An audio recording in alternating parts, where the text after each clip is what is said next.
रानी लक्ष्मीबाई को दिया सम्मान। ब्राह्मणों पर टिप्पणी कर विवादों में आने के बाद सर्वोपरि भारती जी है हमारा नाम।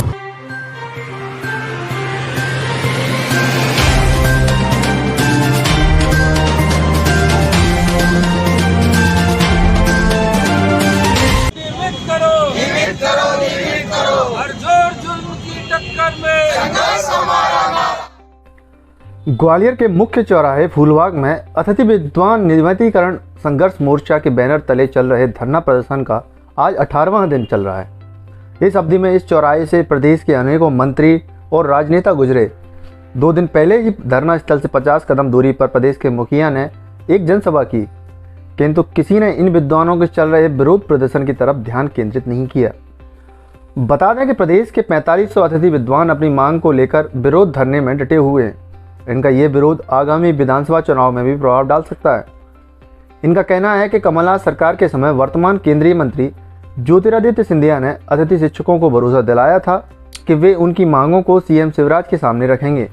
सिंधिया ने दावा किया था कि वे अतिथि विद्वानों के ढाल और तलवार के रूप में सामने खड़े हो जाएंगे, लेकिन जब से वे बीजेपी में शामिल हुए हैं उन्होंने अतिथि विद्वानों की समस्याओं को नज़रअंदाज कर दिया है। इन अतिथि विद्वानों ने अपने विरोध के लिए सरकार का ध्यान आकर्षित करने के लिए जूता पॉलिश, दंडवत यात्रा और हनुमान चालीसा जैसे अनेकों तरह के प्रदर्शन किए, मगर अभी तक सरकार का इस तरफ कोई ध्यान केंद्रित नहीं है। क्या प्रदेश के सीएम, उच्च शिक्षा मंत्री ज्योतिरादित्य सिंधिया और बीजेपी के उच्च पदाधिकारी जन इस मुद्दे को चुनाव में भुनाने के लिए जानबूझकर नज़रअंदाज कर रहे हैं?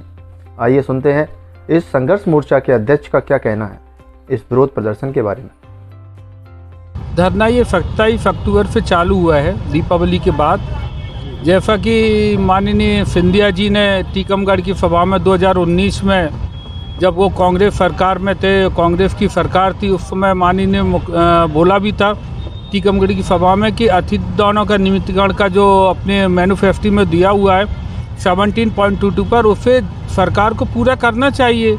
कमलनाथ जी के लिए बोला था, और अगर इनकी मांग पूरी नहीं हुई, काफ़ी समय से ये संघर्ष कर रहे हैं और सरकार ने जब चुनाव के समय अपने मैनिफेस्टो में जोड़ा भी था, इसलिए इनको पूरा करें, इनका नियमितीकरण करें जो मैनिफेस्टो में दिया हुआ है। नहीं तो मैं इनके साथ में सड़क पर उतरूँगा और इनकी ढाल भी बनेंगे, तलवार भी बनेंगे, क्योंकि ये अतिथि विद्वान हैं और ये पूरी यूजीसी की योग्यताएँ रखते हैं।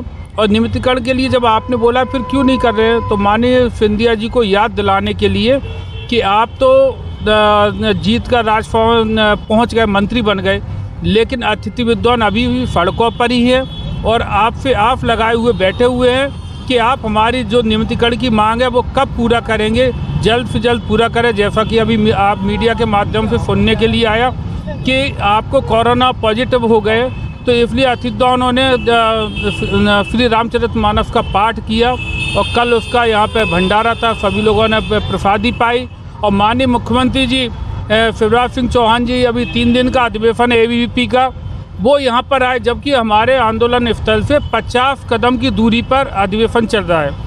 वही माननीय मुख्यमंत्री जी जब हमारा आंदोलन चल रहा था भोपाल में फाजानी पार्क में 16 दिसंबर 2019 को, तब वो 10 किलोमीटर दूर से हमारे आंदोलन स्थल पर आ गए और आज वो 50 कदम दूरी पर हमारे आंदोलन स्थल पर नहीं आए, जो कि उन्होंने अपने हमारी सभा में आकर बोला था कि कमलनाथ जी के लिए, तत्कालीन कांग्रेस सरकार के लिए, कि अतिथि विद्वानों की मांगे जायज़ है, नियमितीकरण की इन्हें जल्द से जल्द पूरा किया जाए कमलनाथ जी, नहीं तो इनकी आय आपकी सरकार को लोड होगी। और ये इधर से उठाकर नहीं बना दिए जाते, इनकी नियुक्ति पूरी पारदर्शिता के तहत होती है। अगर महाविद्यालय नहीं है तो महाविद्यालय खोल लो, पद नहीं है तो पद बढ़ा लो। अब यही स्थिति आपके सामने है। जब आप सुझाव दूसरी सरकार को दे सकते हो तो आप अमल क्यों नहीं कर रहे हो? हम सभी लोग यही सोच रहे हैं कि आपको बने हुए 3 साल हो चुके हैं, अभी भी अतिथि विद्वान और आपसे ज़्यादा पीड़ा हमारी कौन समझ सकता है? क्योंकि आप तो रात के 2-2 बजे तक बैठे रहे थे हमारे आंदोलन स्थल, छोटे छोटे बच्चों को खिला रहे थे। क्या आपने इनकी जब से सरकार बनी है उसके बाद में कोई ज्ञापन दिए हैं इन लोगों को, सिंधिया जी को या मुख्यमंत्री को? माननीय सिंधिया जी को तो काफ़ी बार मिले भी है यहाँ पर, लेकिन बनने के बाद सरकार बनने के बाद अभी 10 दिन पहले भी मिले थे, अभी 4 दिन पहले एरोड्रम पे भी मिले थे, जाके एरोड्रम पे अभी मिले थे, तो उन्होंने काफ़ी अच्छा रिस्पांस दिया था और उन्होंने खुद नहीं बोला था गाड़ी रोक के, अरे रुको रुको, हम आपसे ही मिल रहे हैं और आप लोगों का जो नियमितीकरण का काम है बहुत जल्दी उसे पूरा कर रहे हैं हम। लेकिन माननीय मुख्यमंत्री जी तो मिलने के लिए समय ही नहीं देते हैं। कम से कम हमने 100 बार कोशिश की होगी मुख्यमंत्री जी से कि आप हमें मिलने का समय तो दो, हमारी जो समस्या वो तो आप सुनो। 2023 में चुनाव है, क्या होगा? क्योंकि घमंड किसी का भी नहीं चलता है, कोई भी हो, रावण का नहीं चला। नहीं, बिल्कुल बात सही है। और हम लोग इधर से उधर, आपके मंत्री जी बोलते हैं कि पीएफसी कराएंगे, पीएफसी। अब आप हम लोगों से कोशिश करने में लगे हुए कि हम पीएफसी दे जाके, आप पीएफसी उनकी भी कराओ ना नियुक्ति, जो आप पेंशन के लिए बोल रहे हो। पेंशन वालों की भी जब भी पेंशन मिलेगी जब आप उनकी पीएफसी कराओ। और जब आप जो रिटायर्ड आईएएस अधिकारी रहते हैं उनको आप आयोग का अध्यक्ष बना देते हो, उनकी भी पीएफसी के द्वारा ही नियुक्ति करो। जितने भी आप आयोग के अध्यक्ष बनाओ, पता चल जाएगा, दूध का दूध पानी का पानी हो जाएगा। 50 साल की उम्र पे आप आके कौन कौन पीएफसी निकाल लेता है, और उनकी भी कराओ। जो आप राज्यसभा के द्वारा भेज दिए जाते हो, मंत्री बना दिए जाते हैं, उनकी भी नियुक्ति पीएफसी के द्वारा हो।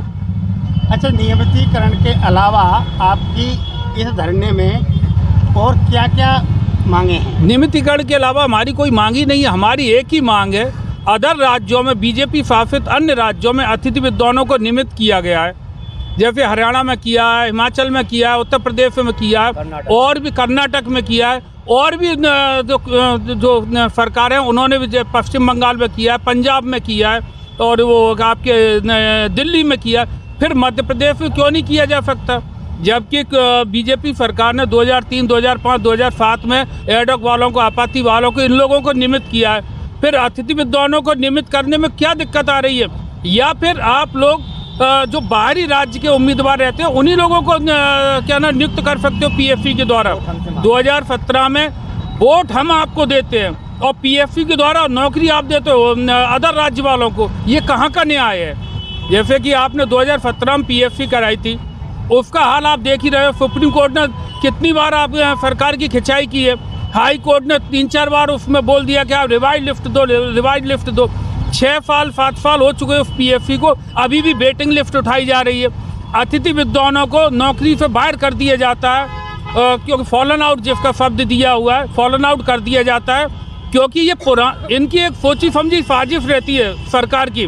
जो पुराने लोग हैं, जो 25-25 साल से सेवाएं दे रहे हैं, हम लोग जैसे हमको 25 साल हो गए पढ़ाते पढ़ाते, 50 साल की 55 साल की उम्र हो चुकी है।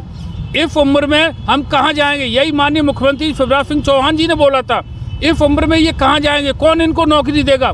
लेकिन अब आपकी खुद की समझ में नहीं आ रहा है, फॉलन आउट कर दिए जाते पुराने लोगों को।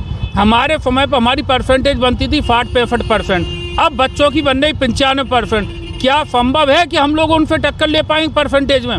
फिर भी हम लोगों का इतना है कि हम लोग इतना संघर्ष कर रहे हैं कि हम मतलब उसमें परसेंटेज में आ जाते हैं। और आपके अधिकारी, कर्मचारी, मंत्री जी, आप स्वयं हम लोगों को बाहर करने की पूरी प्रक्रिया अभी कर ली। देखो 4-10 लोगों की लिफ्ट निकाल दी गई।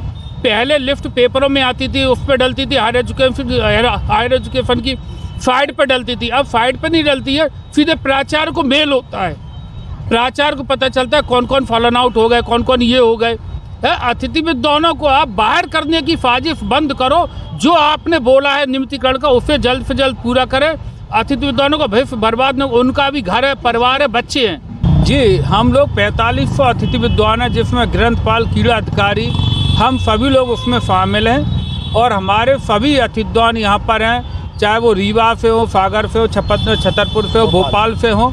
सब ये भोपाल से है, ये सागर से है, सब रीवा से हैं, सभी लोग यहाँ पर आए हुए हैं। कल हमारी संख्या और आ जाएगी। हम सभी तो कहने का मतलब ये है कि ये प्रदर्शन कब तक चलेगा?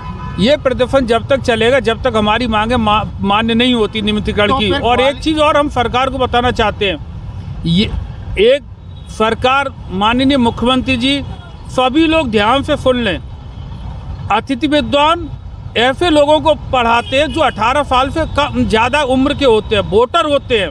और एक अतिथि विद्वानों के परिवार में 5 सदस्य होते हैं। अब आप स्वयं देख लेना कि कितने लोगों का मतलब ये कि वोटरों को ये वो कर सकते हैं कि सरकार प्रभावित कर सकते हैं, कन्वर्ट कर सकते हैं। इसलिए हम आपसे यही का मतलब ये था कि अगर ये प्रदर्शन यहाँ के बजाय भोपाल में राजधानी में किया जाता तो ज़्यादा आपके लिए उपयोगी होता। ऐसा नहीं है सर, पहले भी 2017 में भी हमने किया था, जब पवैया जी उच्च शिक्षा मंत्री थे, तब भी उन्होंने हमारी मांग मानी थी। पहले हमको जो पीरियड वाइज मिलता था 275 रुपये, उसका उन्होंने करके 1500 रुपये पर डे कर दिया था।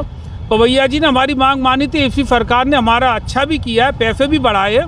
लेकिन ये अब हम सरकार से, जो सरकार ने हमें वादा किया था आदरणीय मुख्यमंत्री शिवराज सिंह चौहान जी ने, कि हमारी सरकार होती तो हम पहले ही कैबिनेट में इनका नियुक्तिकरण करते। तो मेरा कहने का मतलब ये था कि भोपाल में अगर करते तो वहाँ पे उच्च शिक्षा मंत्री वहाँ बैठे हुए हैं। भोपाल में भी हम कर चुके हैं, 3-4 बार हम भोपाल में किया है। अभी हमने 5 सितंबर को भी भोपाल में किया था, शिक्षा दिवस के दिन। लेकिन अब यहाँ पर क्या है, क्योंकि सिंधिया जी हैं, सिंधिया जी ने हमारे लिए बोला था कि हम इनकी ढाल भी बनेंगे, इनकी तलवार भी बनेंगे। वो देखिए, आप ट्वीट देखिए। जी। तो हम उनको याद दिलाने के लिए आए कि आप हमारे लिए सड़कों पे रहें, हमारी रक्षा करें आके, आप हमारी ढाल भी बनो आके, तलवार भी बनो आके। क्योंकि अतिथि विद्वान आज के समय बहुत बुरी स्थिति में है, ना उनका कोई भविष्य है, कहीं कुछ नहीं है। सरकार उनको जैसे दूध में से आप मक्खी निकाल के फेंक देते हो, उस तरीके से 25 साल हो गई सेवाएं करते करते, उसके बाद भी कह रहे हो चलो हटाओ इनको, नौकरी से हटाओ। ये कहाँ का न्याय है? Thank you. मैं आपकी आवाज़ सरकार तक पहुँचाने की कोशिश जी, धन्यवाद।